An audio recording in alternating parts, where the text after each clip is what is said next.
All right, we've got breaking news. We've got a new fire start that's been reported by Utah Fire Info. See if we can get the computer to show us the right graphic. We'd have the fire that's burning in Summit County.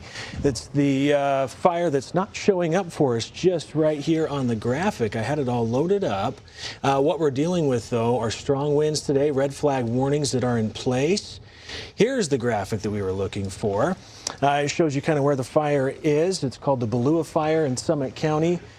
So far, the acreage that's burned is pretty limited. We're looking at strong winds, though, out of southwestern parts of the country. Sustained winds already close to 20 miles per hour, 18 in Cedar City, Milford. So those strong winds are moving statewide from southwest to northeast.